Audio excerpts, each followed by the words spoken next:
Study tube কর্তৃক আয়োজিত গল্পে গল্পে ভোকাবুলারি শিখি এর পর্ব নাম্বার 2 এ তোমাদের সবাইকে স্বাগত জানাচ্ছি। তো আজকে আমরা একটি নতুন স্টোরি দিয়ে শুরু করব।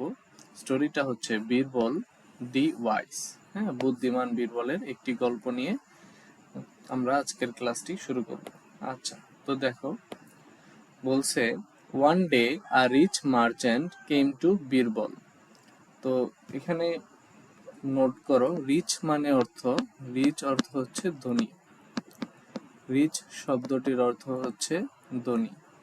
মার্চেন্ট, মার্চেন্ট মানে হচ্ছে ব্যবসায়ী, হ্যাঁ, বণিক বা ব্যবসায়ী। মার্চেন্ট শব্দের অর্থ হচ্ছে ব্যবসায়ী বা বণিক। মার্চেন্ট শব্দের অর্থ হচ্ছে ব্যবসায়ী বা বণিক। আচ্ছা, তো one day a rich merchant came to Birbal. একজন ধনী বণিক বীরবলের কাছে এসেছিল। হি সেড টু বীরবল, সে বীরবলকে বললেন, I have 7 servants in my house. আমার বাসায় 7 জন চাকর আছে। হ্যাঁ, সার্ভেন্ট মানে হচ্ছে চাকর বা কর্মচারী। আচ্ছা, তাহলে সার্ভেন্ট ওয়ার্ডটা নোট করো। সার্ভেন্ট অর্থ হচ্ছে চাকর বা কর্মচারী। সার্ভেন্ট অর্থ হচ্ছে চাকর বা কর্মচারী। সার্ভেন্ট শব্দের অর্থ হচ্ছে চাকর বা কর্মচারী। ওকে, এরপরে বলতেছে one of them has stolen my bag. তো তাদের মধ্যে একজন has stolen my bag of precious pearls. তো বলতেছে তাদের মধ্যে একজন আমার মূল্যবান মুক্তার ব্যাগ চুরি করেছে। হ্যাঁ, আমার মূল্যবান মুক্তার ব্যাগ চুরি করেছে। তাহলে দেখো, স্টোলেন যেটা আছে, স্টোলেন হচ্ছে ভার্বের V3 ফর্ম বা পাস্ট পার্টিসিপল ফর্ম। এটা আসছে হচ্ছে স্টিল থেকে। হ্যাঁ, স্টিল থেকে। তো স্টিল শব্দের অর্থ হচ্ছে চুরি করা। স্টিল শব্দের অর্থ হচ্ছে চুরি করা।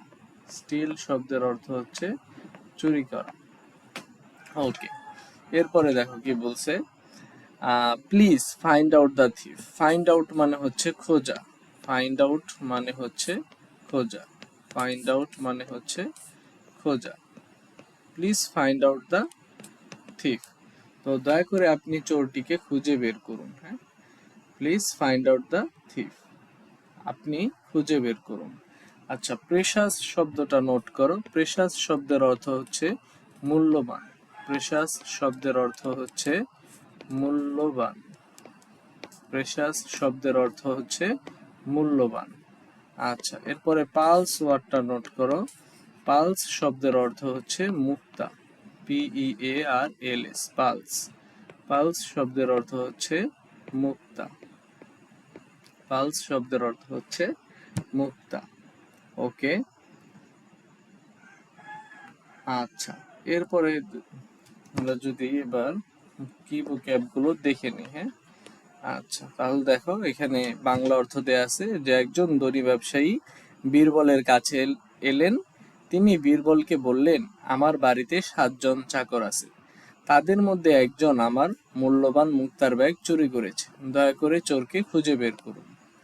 আচ্ছা, তো এখানে ভোকাবুলারি গুলাও দেয়া আছে। ওয়াইজ মানে হচ্ছে বুদ্ধিমান। হ্যাঁ, ওয়াইজ মানে হচ্ছে বুদ্ধিমান। রিচ মানে ধনী। মার্চেন্ট মানে ব্যবসায়ী। সার্ভেন্ট অর্থ চাকর বা কর্মচারী। স্টোলেন চুরি করা। প্রেশাস মূল্যবান। পার্লস মুক্তা। হ্যাঁ, পার্লস এর সিনোনিম লিখতে পারো, জেমসও বলা যায়। হ্যাঁ, জেমসও বলা যায় বা জুয়েলসও বলা যায়। জেমস বা জুয়েলসও বলা যায়, মানে হচ্ছে মুক্তা। আচ্ছা, প্রেশাসেরটা আমরা সিনোনিম লিখতে পারি। প্রেশাস মানে হচ্ছে ভ্যালুয়েবল। প্রেশাস মানে হচ্ছে মূল্যবান। ভ্যালুয়েবল বা কস্টলিও বলতে পারি আমরা। আচ্ছা, সার্ভেন্টের সিনোনিম লিখতে পারো ওয়ার্কার। সার্ভেন্টের সিনোনিম লিখতে পারো ওয়ার্কার। আচ্ছা, মার্চেন্টের সিনোনিম লিখতে পারো ট্রেডার বা বিজনেসম্যান। হ্যাঁ, ট্রেডার বা বিজনেসম্যান। আচ্ছা, স্টোলেনেরটা আমরা লিখতে পারি রাবড বা টেকেন। হ্যাঁ, স্টোলেনের সিনোনিম হচ্ছে রাবড বা টেকেন। রাবড বা টেকেন। আচ্ছা, ওকে। তো চলো এবার আমরা পার্ট 2 দেখি। কি বলছে? So Birbal went to the rich man's house. তাহলে এরপর কি করলো? বীরবল হচ্ছে ওই ধনী লোকের বাসায় গেল। He called all the 7 servants in a room. তো সে 7 জন চাকরকে তার রুমে ডাকলেন, হ্যাঁ, একটা রুমে ডাকলেন। He gave a stick to each one of them. Stick ওয়ার্ডটা নোট করো। স্টিক শব্দের অর্থ হচ্ছে লাঠি। স্টিক শব্দের অর্থ হচ্ছে লাঠি। তো লাঠি নিলেন। He gave a stick to each one of them. Give মানে হচ্ছে দেওয়া। গ্যাভ হচ্ছে বি টু ফর্ম, হ্যাঁ, গ্যাভ হচ্ছে বি টু ফর্ম। গ্যাভের বি ওয়ান ফর্ম হচ্ছে গিভ। তো এই গিভ শব্দের অর্থ হচ্ছে দেওয়া। তো তিনি দিলেন, কি দিলেন? তিনি হচ্ছে gave a stick to each one of them. সবাইকে একটা করে, প্রত্যেককে একটা করে লাঠি দিলেন। দেন হি সেড, এরপর সে বললেন, দিজ আর ম্যাজিক স্টিক্স। এগুলো হচ্ছে জাদুকরি লাঠি বা জাদুর লাঠি। ম্যাজিক মানে হচ্ছে জাদুকরি বা জাদু, জাদুকরি বা জাদু, হ্যাঁ, জাদুর লাঠি। তো just now all this sticks are equal in length. তো এখন দেখো প্রত্যেকটা লাঠির দৈর্ঘ্য হচ্ছে সমান, হ্যাঁ, লেন্থ মানে হচ্ছে দৈর্ঘ্য, ইকুয়াল মানে হচ্ছে সমান। Keep them with you, keep them with you, এগুলো তোমাদের সাথে রাখো। অ্যান্ড রিটার্ন টুমরো, আগামীকাল ফেরত দিও। If there is a thief in the house, যদি কোনো চোর এ বাসায় থেকে থাকে, his stick will grow an inch longer by tomorrow. তাহলে তার তার যে লাঠিটা আছে সেটা গ্রো করবে, হ্যাঁ, অ্যান ইঞ্চি মানে 1 ইঞ্চি বেড়ে যাবে। আগামীকাল তার লাঠিটা 1 ইঞ্চি বেড়ে যাবে, হ্যাঁ। তো এইটা তিনি বলতেছেন। ওকে, আমরা পুরোটা যদি বাংলা পড়ি, তো তখন বীরবল সেই ধনী লোকটির বাড়িতে গেলেন। তিনি 7 জন চাকরকে একটি ঘরে ডাকলেন। প্রত্যেককে একটি করে লাঠি দিলেন। তারপর বললেন, এগুলো জাদুর লাঠি। এখন সব লাঠির দৈর্ঘ্য সমান, এগুলো তোমাদের কাছে রাখো এবং আগামীকাল নিয়ে এসো। যদি এই বাড়িতে কোনো চোর থাকে তবে তার লাঠি আগামীকাল 1 ইঞ্চি লম্বা হয়ে যাবে। আচ্ছা, কি ভোক্যাবগুলো যদি দেখো, ম্যাজিক মানে হচ্ছে জাদু, স্টিক মানে হচ্ছে লাঠি, ইকুয়াল মানে হচ্ছে সমান, লেন্থ মানে হচ্ছে দৈর্ঘ্য, হ্যাঁ। আচ্ছা, ম্যাজিক, ম্যাজিকরে আমরা কি বলতে পারি? আমরা হচ্ছে ম্যাজিক্যাল বা এনচেন্টেড বলা যায়, হ্যাঁ, এনচ্যান্টেড বলা যায়, এনচ্যান্টেড, এনচ্যান্টেড, এনচ্যান্টেড বলা যায়। আচ্ছা, নেক্সট আছে স্টিক। স্টিক মানে কি? লাঠি, তাই না? স্টিক মানে লাঠি। ওকে, এরপরে দেখো ইকুয়াল। ইকুয়াল অর্থ সমান, লেন্থ মানে দৈর্ঘ্য। নেক্সট, আচ্ছা, the servant who had stolen the bag of pearls. যে চাকরটা মুক্তার ব্যাগ চুরি করেছিল, ওয়াজ স্কেয়ার্ড, সে ভয় পেল। স্কেয়ার্ড শব্দটা নোট করো। স্কেয়ার্ড মানে হচ্ছে ভয় পাওয়া। স্কেয়ার্ড মানে হচ্ছে ভয় পাওয়া। স্কেয়ার্ড মানে হচ্ছে ভয় পাওয়া। স্কেয়ার্ড মানে হচ্ছে ভয় পাওয়া। তো আমরা এরপর যদি দেখি, হি থট, সে ভাবলো, if I cut a piece of 1 inch from my stick, যদি আমি আমার লাঠিটা থেকে 1 ইঞ্চি কেটে ফেলি, আই ওন্ট বি গট, আমি ধরা পড়বো না। So he cut stick and made it shorter by 1 inch. তো সে এটা কেটে 1 ইঞ্চি কমিয়ে ফেললো, হ্যাঁ। আচ্ছা, তাহলে যদি বাংলাটা দেখো, এখানে লেখা আছে। আচ্ছা, ভোকাবুলারি যদি আমরা দেখি, স্কেয়ার্ড, স্কেয়ার্ড মানে হচ্ছে ভীত বা ভয় পাওয়া। তো এটার সিনোনিম লিখতে পারো। স্কেয়ার্ড এর সিনোনিম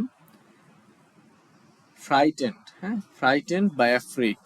তো আমরা লিখতে পারি স্কেয়ার্ড এর সিনোনিম লিখতে পারি ফ্রাইটেন্ড, ফ্রাইটেন্ড বা অ্যাফ্রিড। ফ্রাইটেন্ড আর অ্যাফ্রিড দুইটা শব্দের অর্থই হচ্ছে ভয় পাওয়া। ফ্রাইটেন্ড আর অ্যাফ্রিড দুইটা শব্দের অর্থ হচ্ছে ভয় পাওয়া। নেক্সট দেখো কট। কট শব্দের অর্থ কি? ধরা পড়া। তো আমরা কটের সিনোনিম বলতে পারি ক্যাপচার্ড অর সিজ, হ্যাঁ, captured or seize, captured or seized. Capture এবং সিজড দুইটা শব্দের অর্থই হচ্ছে ধরা পড়া। শর্টার, শর্টার মানে ছোট বা খাটো, আমরা স্মলার বলতে পারি। কালেক্টেড মানে হচ্ছে সংগ্রহ করা। তো এইটার সিনোনিম লিখতে পারো গ্যাদার্ড। গ্যাদার্ড মানে হচ্ছে সংগ্রহ করা। আচ্ছা, নেক্সট চ্যাপ্টার। ওকে, এরপর দেখো কি হলো। The next day Birbal collected the sticks from the servants. তো বীরবল সবার কাছ থেকে, সব চাকরগুলোর কাছ থেকে কি করলো, লাঠিগুলা সংগ্রহ করলো। হি ফাউন্ড দ্যাট, সে পেল, one servant's stick was short by 1 inch. একজন চাকরের বা একজন কর্মচারীর লাঠি 1 ইঞ্চি কমে গেছে। পরের দিন বীরবল চাকরদের কাছ থেকে লাঠিগুলো সংগ্রহ করলেন। তিনি দেখলেন একজন চাকরের লাঠি 1 ইঞ্চি ছোট। আচ্ছা, এরপরে দেখো বলছে, the servant confessed to his crime. Confessed, confessed শব্দের অর্থ হচ্ছে স্বীকার করা। কনফেসড, কনফেসড শব্দের অর্থ হচ্ছে স্বীকার করা। কনফেসড শব্দের অর্থ হচ্ছে স্বীকার করা। স্বীকার করলো হিজ ক্রাইম, তার অপরাধ স্বীকার করলো। ক্রাইম শব্দের অর্থ হচ্ছে অপরাধ, তো সে তার অপরাধ স্বীকার করলো। কনফেসড হিজ ক্রাইম, তার স্বীকার করলো। He return the bag of pulse. Return মানে হচ্ছে ফেরত দেওয়া, সে মুক্তার ব্যাগটি ফেরত দিল। হি ওয়াজ সেন্ট টু জেল, তাকে জেলে পাঠানো হলো। আচ্ছা, তাহলে দেখো এখানে বাংলাটা দেয়া আছে এবং ভোকাবুলারি গুলো একসাথে দেয়া আছে। কালেক্টেড সংগ্রহ করা, পয়েন্টেড মানে হচ্ছে ইশারা করা। পয়েন্টেড শব্দটির অর্থ হচ্ছে ইশারা করা। তো এটা সিনোনিম লিখতে পারো ডিরেক্টেড। পয়েন্টেড এর সিনোনিম লিখতে পারো ডিরেক্টেড। ডিরেক্টেড, এটা মানে হচ্ছে ইশারা করা বা নির্দেশ করা। ওকে, কনফেসড মানে হচ্ছে স্বীকার করা। কনফেসড মানে স্বীকার করা, তো এটার সিনোনিম লিখতে পারো অ্যাডমিটেড। কনফেসড মানে স্বীকার করা, এর সিনোনিম লিখতে পারো অ্যাডমিটেড।